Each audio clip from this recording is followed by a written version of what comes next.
Dad, what's wrong with the telly?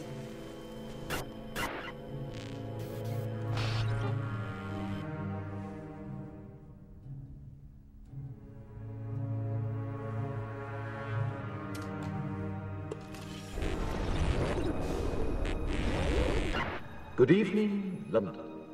Allow me first to apologize for this. The emergency channel! I do, like many of you, appreciate the comforts of the everyday routine, the security of the familiar, the tranquility of repetition. Bloody hell. I enjoy them as much as any bloke. But in the spirit of commemoration, Who's that, Mum? whereby those important events of the past, usually associated with someone's death or the end of some awful bloody struggle, are celebrated with a nice holiday, I thought we could mark this November the 5th, a day that is sadly no longer remembered, by taking some time out of our daily lives to sit down and have a little chat.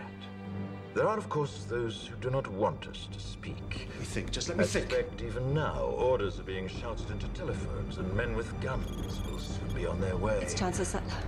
Damn it! Why? Because while the truncheon may be used in lieu of conversation, words will always retain their power. Words offer the means to meaning, and for those who will listen, the enunciation of truth. And the truth is, there is something terribly wrong with this country, isn't there? You designed it, sir. You wanted it foolproof. You told me every television in London. Cruelty and injustice, intolerance and oppression. And where once you had the freedom to object, to think and speak as you saw fit, you now have censors and systems of surveillance coercing your conformity and soliciting your submission. We need cameras. How did than others, they will be held accountable. But again, truth be told, if you're looking for the guilty, you need only look into a mirror. I know why you did it. I know you were afraid. Who wouldn't be? War, terror, disease. There were a myriad of problems which conspired to corrupt your reason and rob you of your common sense. Fear got the best of you, and in your panic you turned to the now High Chancellor Adam Sutler. He promised you order, he promised you peace, and all he demanded in return was your silent, obedient consent. Inspector, you're almost through. Last night, I sought to end that silence. Last night, I destroyed the Old Bailey to remind this country of what it has forgotten. More than 400 years ago, a great citizen wished to embed the 5th of November forever in our memory.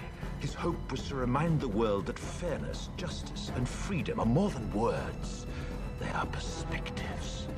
So if you've seen nothing, if the crimes of this government remain unknown to you, then I would suggest that you allow the 5th of November to pass unmarked. But if you see what I see, if you feel as I feel, and if you would seek as I seek, then I ask you to stand beside me 1 year from tonight, outside the gates of Parliament. And together we shall give them a 5th of November that shall never, ever be forgotten. Even if you take the Commission's most optimistic prediction of what the benefits are, and you take a reasonable assessment of some of the costs of it, you still get a negative number.